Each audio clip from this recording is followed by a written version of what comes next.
Barry Allen, the Flash, is one of the greatest heroes in history, an inspiration to many across time and space. And there's no better example than his #1 fan from the 25th century, Eobard Thawne. Alright, Wiz, we've tackled a lot of stupid names for things in our years here at Death Battle, but I'm confident that Eobard is the dumbest f***ing first name I've ever heard in my life. Eobard was completely obsessed with the Flash and dedicated his whole life to studying the Speed Force like a total nerd. Good luck to him, because there's no way he's figuring that shit out. But Thawne's life irrevocably changed the day he discovered a time capsule from the 21st century. By some strange coincidence, it just so happened to contain Barry's costume. By experimenting on it, Thawne managed to replicate the Flash's powers, turning himself into a mirror of his idol. And you can bet he totally crapped himself when Barry Senpai showed up in the future and took him under his wing. It was a dream come true. Until Barry realized that Thawne had fabricated crimes in order to show up and save the day. Disgraced, Thawne promised to better himself before traveling to the past to prove his worth to his hero, to prove that their bond was special. That's when Thawne found out that Barry already had a best friend, and a family, and a life. Without him, he didn't matter.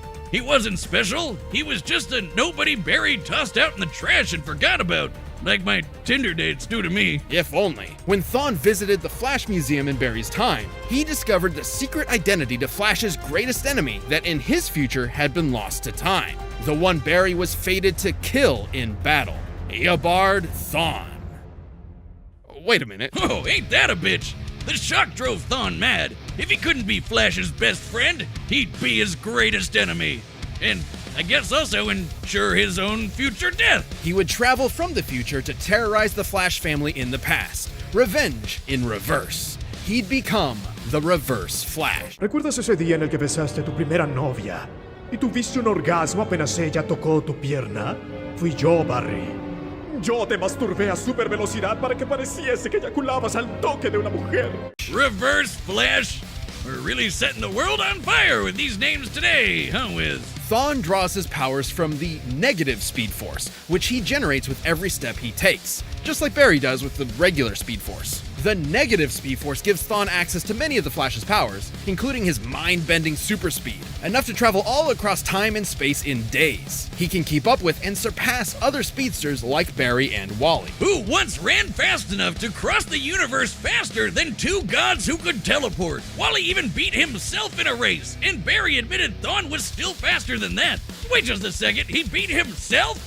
That doesn't even make sense. But unlike Barry and Wally, Thawne applies his powers more catastrophically, using them to their full potential without any care for collateral. Take, for instance, his ability to vibrate himself through solid objects. Objects like, say, vital organs. And if he did, he'd scramble their molecules, causing instant death. Thawne did just that to Barry's wife, Iris, and Barry did not appreciate it.